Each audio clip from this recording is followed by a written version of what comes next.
Thank you.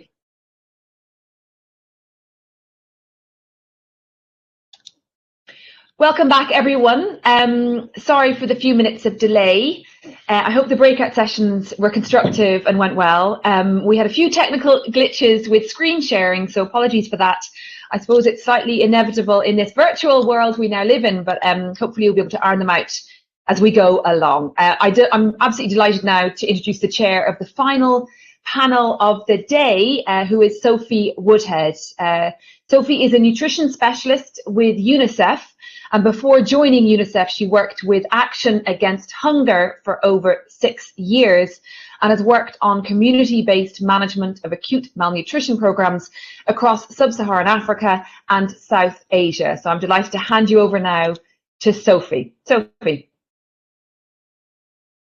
Brilliant. Thank you so much, Ella, and welcome back, everybody, to the same room. It's great to have us all together again. I really hope you enjoyed those breakout sessions where hopefully you're able to get a bit more details and information on the specific modifications. So one of the key themes that we're seeing of this workshop up until now has been around adaptations to CMAM programming, or otherwise known as the simplified approaches, and that's what we're going to be focusing this final session today on with a fantastic panel. We're very appreciative to all the panel members who are here and who've taken the time to join us. So I will just do a quick round of introductions before starting on some questions. In the meantime, as I start with some pre-prepared questions, please don't hesitate to put your own questions in the Q&A. This is really the moment also to hear from you all on your special areas of interest, on what questions you have for this panel. So we have joining us right now Veronica Kirogo, who is the Deputy Director of Nutrition and Dietetics Services from Kenya, Ministry of Health. We have Dr. Basia Ajak-Sky, the Director of Nutrition from the Ministry of Health, Pakistan. We should be due to be having also Khamisa Ayoub from the Acting Director of Nutrition South Sudan, Ministry of Health, who appears to be having a few connection difficulties right now, but we're hoping we'll be able to join shortly. We also have Nicolas, Joannic, Chief of Nutrition Operations at World Food Programme, Nutrition Division in Rome. And finally, Heather Stoboff, Senior Research and Learning Specialist at Action Against Hunger. So a really, really warm welcome to all of our panelists. Many thanks again. And I think we'll jump right in with some initial questions to you, Veronica, actually. We'll come to you first. And so today we've been hearing a lot about simplifications and modifications. We've heard about the family MUAC approach, about community health workers treating wasting at community level. We've heard about simplified nutrition protocols, MAMI, and integration with CMAM Surge. From your perspective, Veronica, which of these adaptations presented today do you think are most ready for scale in the context of Kenya?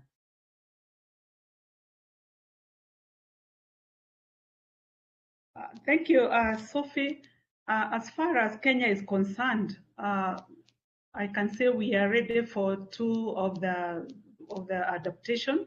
One of it is the family MUAC, which we were able to roll it out after COVID hit the country and we had containment measures, and mothers were fearing to go to the hospital to take their children, and therefore we rolled MUAC, and we have seen quite a number of impact in terms of the response. First of all, we have been having about over 400 self-referral, which is what the MUAC is meant to do. We have trained a critical mass of health workers to be able to empower the mothers, and therefore we have what it takes to kickstart and to upscale these innovation. Also, even from the government perspective, we have actually put it as one of the indicator in the performance contract of our principal secretary, and we are sort of using it in about 10 counties where we have high burden of malnutrition in the country. The other adaptation that we are ready to scale up is what Weldon presented. That is the CMAM search, which we have been having, in several of the counties, and it has shown quite a potential in strengthening the health system in terms of detecting the deterioration of nutrition situation early.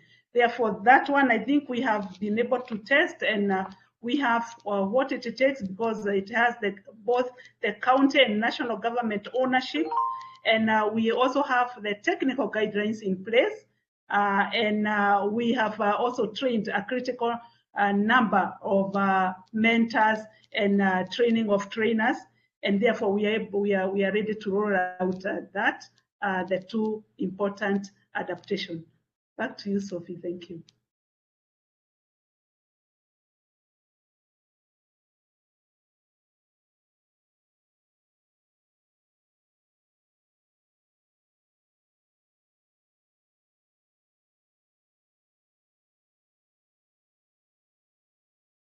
Apologies, I was having some freezing issues there. Dr. Basir, the same question to you from the perspective of Pakistan, please. Which do you see as the adaptations that are most ready for scale in the context of Pakistan?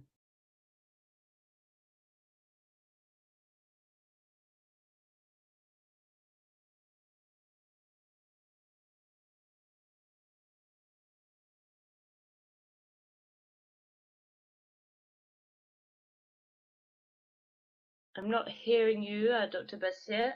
The other panelists hearing a response? No. So perhaps, Dr. Basir, could you try again?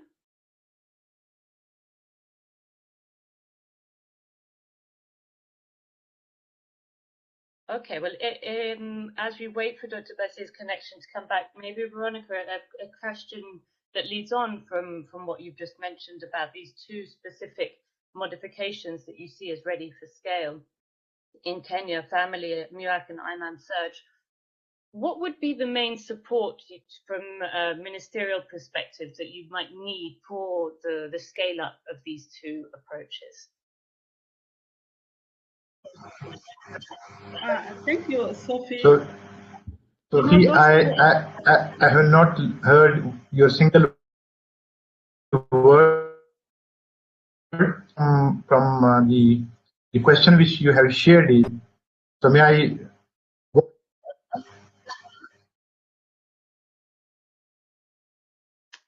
Apologies, Dr. Basir, the connection is cutting. Question to you was, which adaptations in the context of Pakistan would be the most ready for scale? Yeah, thank you very much, Sophie. First of all, let me explain a little bit that since Pakistan population is 223 million plus, therefore any action or any intervention covering maximum of the population will bring a lot of change.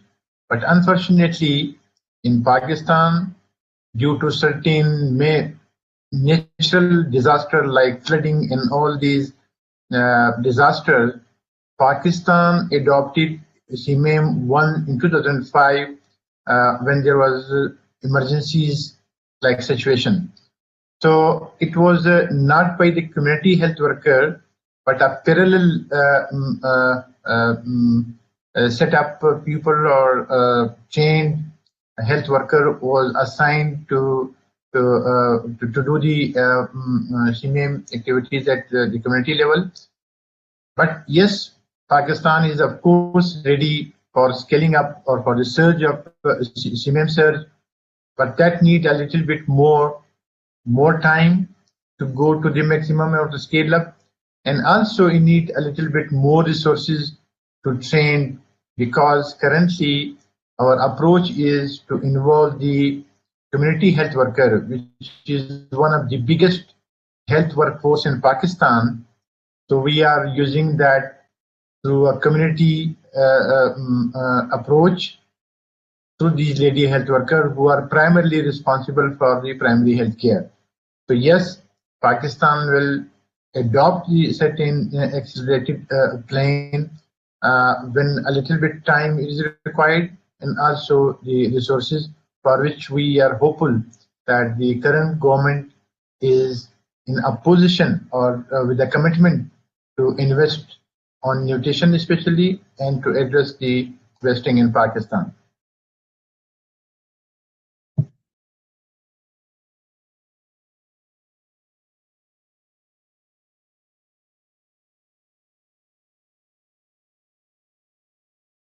Is it clear, Sophie?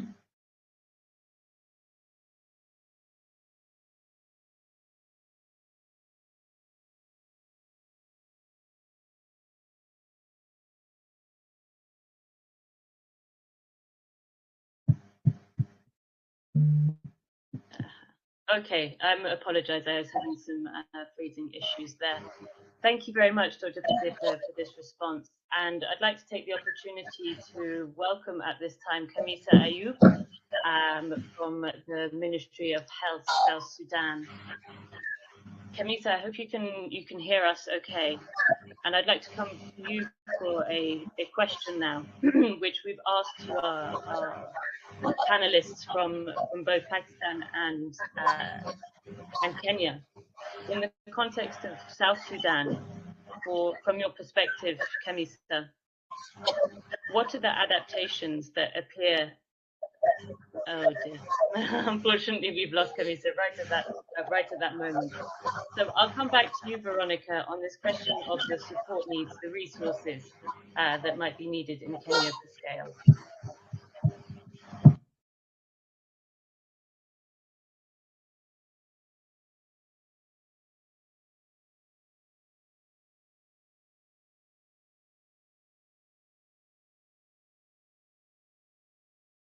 Veronica? Okay, thank you, Sophie. For Kenya, the two adaptations, the family work and the imam surge, definitely success will depend on how strong our community health units are, and our focal point at the community health unit is the community health volunteer. And this has been one of the barriers in terms of the incentives that are given to the CHVs, as we normally call them. And therefore, we see one of the main issue that will require a support is, of course, sustainable financing mechanism of financial resources in order to be able to, roll the family work and the imam surge. And of course, the other one, I said these innovations, we are rolling them out in 10 counties, which we call the high burden in terms of malnutrition. And we also have, they are quite hard to reach areas. And therefore, we may require support of strengthening the self-referral mechanism in those areas, because you find that sometimes the health facilities are quite far in those high burden malnutrition counties. And of course, the one of the other support we would need is maybe the fast tracking the county governments to have the legal provisions that sort of recognize the role of CHV in terms of the support from the county government. We have a number who have already passed the bill, meaning that at least the county government will be able to allocate resources to facilitate the community health volunteers to roll out these initiatives. The other one is mainly, of course, getting experiences from the other, documented experiences from other countries as we roll out, so that this being new technologies, new innovations, it is also good to keep on learning. So definitely support in getting what is coming out from other experiences in other countries, other researches will be very helpful as we scale up the innovation. Back to you, Sophie, and thank you. Fantastic, and that last point, Veronica, I think is really useful to hear in terms of the documentation and the learning ensuring that scale up as a continued learning process is absolutely essential if we're to course correct as the scale up process goes on, but also to ensure cross-country learning and to ensure the quality of those services and those innovations that are being scaled up. Dr. Basir, just a final question for you before turning to other members of the panel. From what you've heard today in terms of these modifications, from your perspective, what modifications do you think need further time and perhaps further research before scaling up to a national level or implementing operationally in the context of Pakistan? I think we have rich data available with us. Currently, we have done one of the largest scale national nutrition survey in Pakistan. The data we have, if I claim that the Pakistan is one of the country where we have the maximum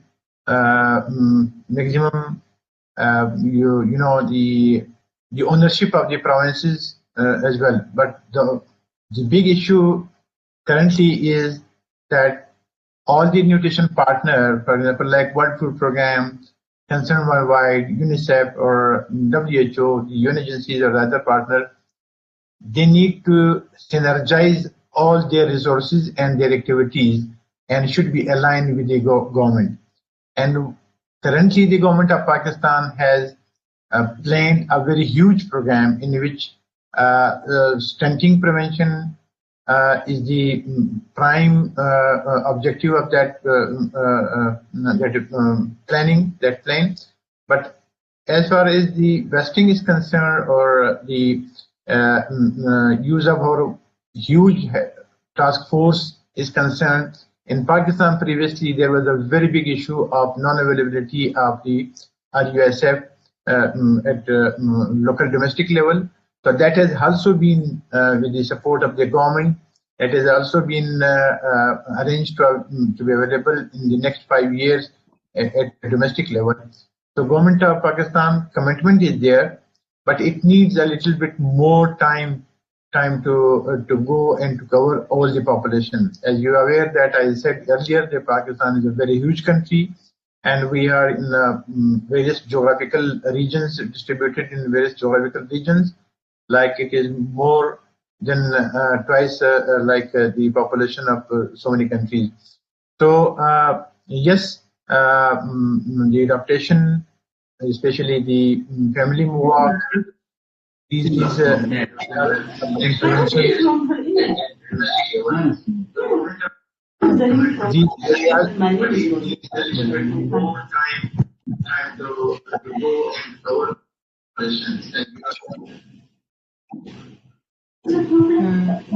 Thank you, Dr. Basir, and I think that we're having Khamisa who's hoping to join again. If you hear us, Khamisa, the microphone on mute as you join the call. Thank you. No, there is a network problem. I can see now. Nicolas, I will come to you now as Khamisa is still connecting. There is someone. Don't hear. No, I'm afraid if I could ask Corp on the platform to be able to help Khamisa.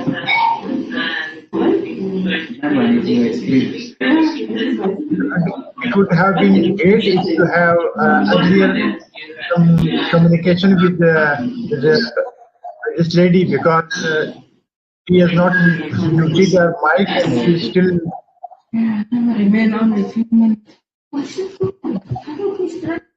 Yes. Khamisa, if you could hear us, please could you mute your microphone? Yeah.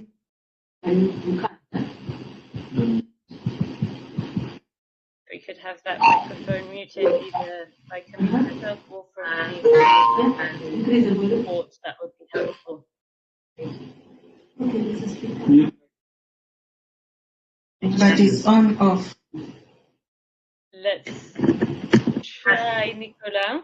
We can see if we're able to deal with these technical issues at the same time. Again, many of the organisers are able to support.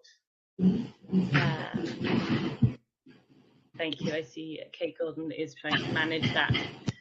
Nicolas, yes. A question for you. From your perspective, how well would these adaptations address the large number of children with moderate wasting? And what, if any, additional programmatic modifications may be needed to better address moderate wasting where a product-based approach is deemed necessary? Yes. No, thank you for that's a very good question. And thank you for giving us the opportunity to also put a little bit of light on the issue of treatment of moderate wasting, which is integral to CMAM. I would say that, I mean, any simplification that aims to address the bottlenecks, or I mean the inefficiencies and the issue with effectiveness that we have in the delivery of treatment of all forms of wasting, not only moderate wasting, should be explored, and any adaptations to current protocol that would make this treatment available to, I mean, in the region, in the population where the highest needs are, but also accessible to this population in need, should also be developed. So there is a wide range of simplification that have been piloted, and some of them are very appropriate in some context, but we need to consider the specificities of each context, because none of all the proposed simplification, proposed adaptation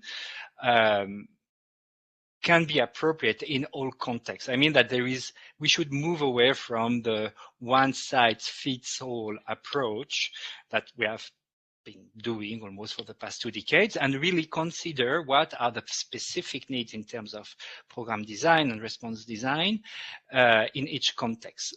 So if you want to talk, for instance, about early detection, so you use of the training, building the capacity of communities, of women, of families to detect early cases of wasting, to actively find this case of wasting, whether it is moderate or severe wasting. Clearly, that's a very promising development, and will help increasing the coverage. But now the point is, that's fine, that's great if we can early detect the cases of wasting, but if the nearest service delivery point is at one day of work or 10 or 20 kilometers far away from the community, that would not really solve the issue. So now the other aspect of simplification that looks at making these treatment services available at the community level, that means delivered by community health workers. So any simplification that will allow the delivery of these services by the community workers themselves are critical to improve the coverage of the treatment of not only moderate wasting, because another simplification that it was also absolutely critical, and that will break this silo between MAM and SAM. We need to smash this silo between MAM and SAM, is, for instance, the use of expanded criteria, having one single admission and discharge criteria to make the treatment services and one product, for instance, to make the treatment services for both MAM, severe and moderate forms of wasting, available at the same service delivery point. I mean, we cannot continue having treatment of moderate wasting available in one place without treatment of severe wasting, and vice versa. So any simplification that will promote the co-location, I'm not sure that's English terminology, but I get you get my point.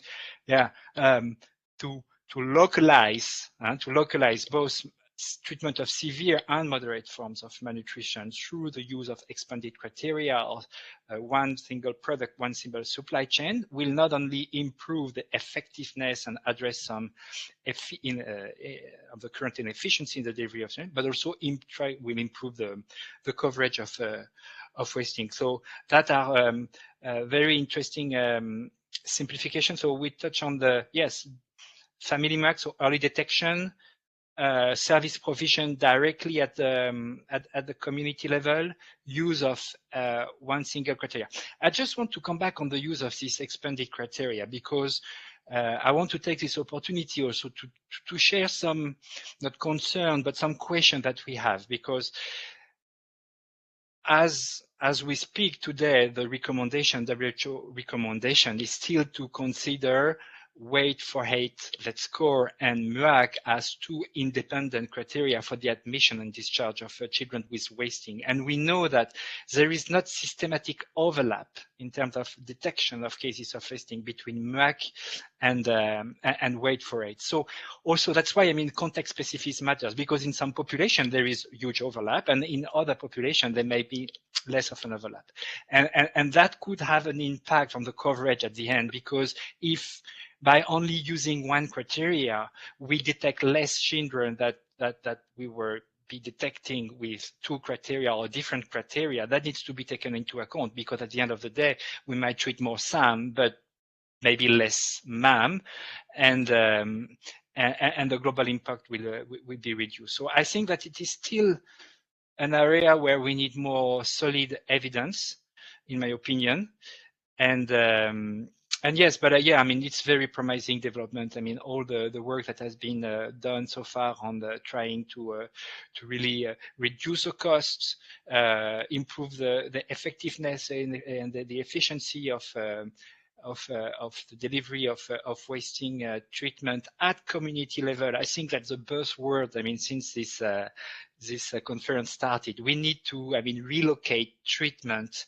outside health facilities, not health system, outside health facilities, and this is where we will certainly make the most, I mean, the quickest and the largest gain in the coverage of wasting treatment. Over. Excellent, thank you so much, Nicolas. And we're seeing the chat, kind of people agreeing definitely on points that you're making there, particularly around ensuring that MAM and SAM services are delivered at the same service delivery point, and also having that contextual understanding of the relationship between weight for height and MUAC. Some real agreement there.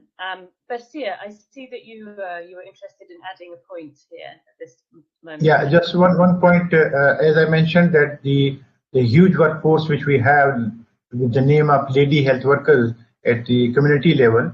So we intend to use those lady health workers to facilitate and address the MAM. So when they recognize the MAM children and accordingly treat, so to prevent them from becoming the same, so that lady health worker will be of a very big importance, and we intend to use those at community level.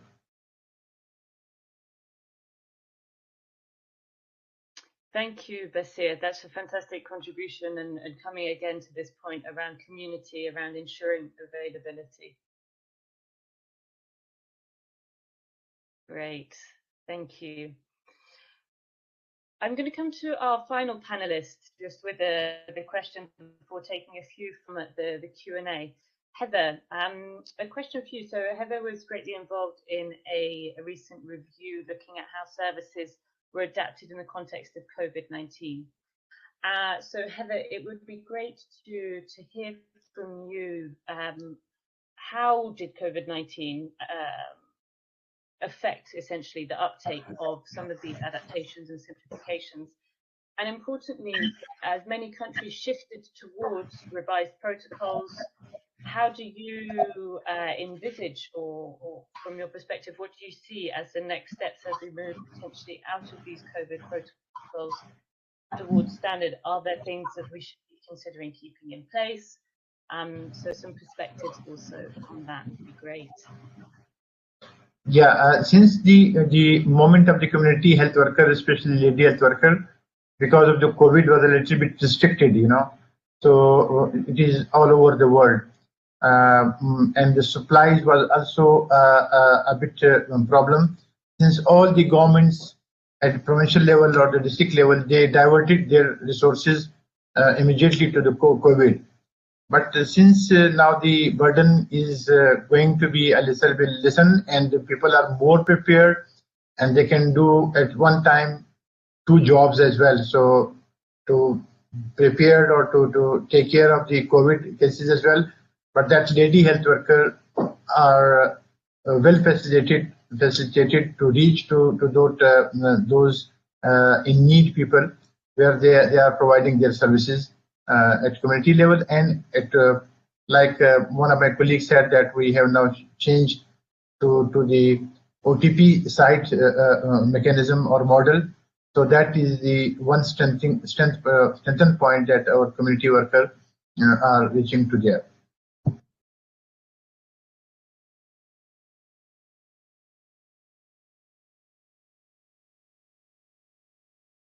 Thank you, Basir, for that perspective from Pakistan. And we've lost the audio now from you, Basir, so we'll move to Heather for that global perspective. Great. Thank you, Sophie. Yeah, I appreciate all of the other comments from the other panelists. So just to maybe build upon what's already been said, the COVID-19 pandemic really did act as a bit of a springboard to move a lot of these modifications forward, because many of them did hold some potential to allow for the continuity of life-saving services, while also possibly reducing the risk of the transmission of the COVID-19 virus. So our research, where we tracked what adaptations were being implemented where, did demonstrate that Family MUAC was the most widely adopted modification during COVID-19. And we spoke a little bit about this in the Family MUAC session, that this is most likely because Family MUAC is seen as a fairly low risk modification, if you will. It's more of an innovative approach to identifying children in the community, hoping to identify them earlier, and get a good referral system in place. So that was most frequently adopted across different contexts and countries. Most of the respondents in our research study do indicate that they plan to continue implementing that going forward past the COVID-19 context. Hopefully we'll get to a world where we can say we're past COVID-19. There's a high acceptance at the community level. Governments are starting to consider integrating Family MUAC into their policies, as we've heard earlier on in this panel. Other simplified approaches or modifications that were adapted were actually reducing the frequency of follow-up visits, whereby caregivers might be bringing their children back to OTP or TSFP on a less frequent basis. Now, in the context of COVID, this was to ensure crowd control and improve social distancing. But in a non-pandemic context, this also allows for possibly less burden on caregivers that have extremely long distances to travel to clinics. So there's some potential there to see how this modification could be expanded. However, there's not a ton of rigorous evidence around the impact on programmatic outcomes, recovery rates around this adaptation. So there was some hesitancy in when we spoke to program implementers, whether they would continue the reduced frequency of follow-up visits for fear of increased sharing of the rations at home, and some possible increased length of stay in the programs with reduced frequency of follow-up visits. Following on Nicolas's point earlier about using maybe a modified admission criteria of MUAC and edema only, and having the weight for height as that criteria. This was implemented sporadically because of the reduced contact by dropping the weight and height measurements. Often, if programs were adapted or modified to using MUAC and edema only, they also adopted a reduced dosing protocol because dosing RUTF or even MAM treatment RUSF based on weight would not be possible without taking weight, so they moved to a reduced dosage. With this adaptation, it's very much a mixed bag. There is certainly a desire to see more evidence around both reduced dosage and, as Nicolas said, maybe modifying admission criteria. In the context of COVID, it was mostly around reducing that physical touch and reducing the risk of transmission. Going beyond COVID, if we're in that world, I think we can all agree that the focus is really more on identifying those children who are at highest risk of mortality and identifying the best admission and discharge criteria that will allow us to target and reach those children who have highest risk of mortality. So I don't know how much further do you want me to go in, Sophie, to any more details. I'm happy to discuss further, but those are just a few comments building on the back of what other panelists have said previously. That's fantastic, Heather. Thank you so much for sharing that. And I think just calling out to participants as well who are interested in knowing more that there is a consolidated review on a lot of these experiences, which will be available as well and will be certainly, I'm sure, shared as part of follow-up. So we have a few questions that have come in and a little bit of time left on our specific session for this panel. So Veronica, coming back to you from perspectives from Kenya, we have a question around the sustainability of these different approaches and what might the strategy be at country level from a ministry perspective to be able to ensure the sustainability of the implementation of these approaches or within health systems and or other systems. Okay, thank you, Sophie. One of in Kenya, we are actually having a devolved governance where the health function is also devolved. So we have county governments that are also in charge of health, especially going now to the county, to the community health units. And one of the things that we have done is making sure that the policies are there to guide the counties in rolling out. So one of the things that I see in terms of taking further the adoption is, of course, having now the protocols sort of now included in the standard protocol for what the counties are promoting. I can say we are lucky in terms of the country because we are currently rolling out what we call universal health coverage. And we have activated nearly all the community health units. So what remains is now operationalizing, having the community health workers take up these innovations in order to reach to the household. The other thing, of course, what we found is that in terms of this COVID pandemic, especially like the family MUAC, it came in handy as a very good innovation with no touch and minimizing, sort of assuring the mothers that they can be able to take charge of monitoring their children's growth without actually having somebody else putting them at risk of COVID. So that has become, I mean, to me, that has sort of, as much as we're in COVID, it was a plus in terms of having the adoption of the family MUAC. So the key thing is, having it in the standard protocol so that we are able now to roll it up in scale. And with the universal health coverage that we are scaling up in the country, it comes in as a very noble innovation, considering that we are really focusing on primary health care as an engine of the UHC. So for me, it's just having the right protocols integrated, and we have the community health volunteers trained to train the mothers, and we'll be ready to go. Back to you, Sophie. Excellent. Thank you so much for those reflections, Veronica, and really bringing in some of the other policy frameworks that are going to support, particularly around universal health coverage. I think that's a really important point when we're considering sustainability and access to services.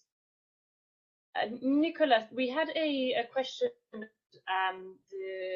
when we're talking about MAM treatment and recognizing the scale of the issue. We hear from Dr. Bashir the sheer scale of population in Pakistan being a very big kind of contributing factor towards how programs are working. Is there, given to the question is, given that the cost is one of the biggest barriers, including the much higher caseload for MAM, is there any exploration of locally accessible and affordable foods for moderate malnutrition? Yes, no, thank you. Very good question again. I think first of all, we should aim to universal care and treatment coverage for all children with wasting, both MAM, both children with severe and moderate forms of wasting. That's one. And what the evidence shows at the moment is that in both food secure and food insecure context, the impact of, the performance of the delivery of, SNF-based treatment of moderate wasting is higher than the management of moderate wasting with locally available foods. But the evidence is thin, to be very honest with you. We cannot draw any final conclusion based on the very limited number of studies available on the matter. Having said that, that's clearly a way or an area that we need to explore. How can we make better use of the local resources available to manage cases of moderate wasting? That requires that first these nutritious food are available, because moderate wasting means that the nutritional requirements of these children are higher than compared with their healthy peers. So we need to be able to meet these increased nutritional requirements. It can probably be achieved by, using or locally available diets, but now it's a question of access. First, availability of nutritious food on the local market, and then the access and affordability of this nutritious diet, because the affordability issue is also a big issue. Food can be available on the market, but not necessarily accessible by the population due to some financial constraints, for instance. So yes, I do agree. We all agree that we need to achieve and to aim for achieving universal care and treatment for all children with moderate wasting. Definitely in countries, in more stable countries where locally available nutritious food, where nutritious food are locally available. Yes, that's clearly a way to explore, and probably a promising mean to care for the children with moderate wasting. Thank you for that reflection, Nicolas. And we're coming up to the end of the hour now, and so we'll have to be closing this session. I want to take the opportunity to thank the panelists, and if you have any final points that you would like to raise, please do just raise your hand now, otherwise we'll move towards the closing. Okay, well, thank you so much for all of your reflections on these issues around adaptations to CMAM services. We've been hearing again a couple of words coming up, and once again in this session we're hearing community coming up again as extremely important. We're hearing the importance of context as well when we're adapting, not only in terms of the very local context, but also as we've seen the context over the past year has really pushed us towards certain adaptations and modifications. So ensuring that the programs offered are responsive to those contextual factors seems to be a key consideration. The policy framework as well being one that will be very important, raised by Veronica, around ensuring sustainability, collaboration, as Basia mentioned, and ensuring alignment with ministries is of the utmost importance as we go through this process. So with that, I would like to thank you all very much, dear panelists, for your contributions. I'm apologizing to all of the questions that we couldn't answer. There were quite a few questions coming in. They've been logged, and I'm sure that there'll be a way for us to follow up. I understand that the platform will continue to be open for another 15 minutes. So please do explore around, and there are the exhibition spaces as well, where you'll be able to ask direct questions to some of the exhibitors. So please don't hesitate to spend a little bit of time exploring the platform a little bit further. And lastly, a great thanks to the organisers for inviting us all here for this session. Thank you very much.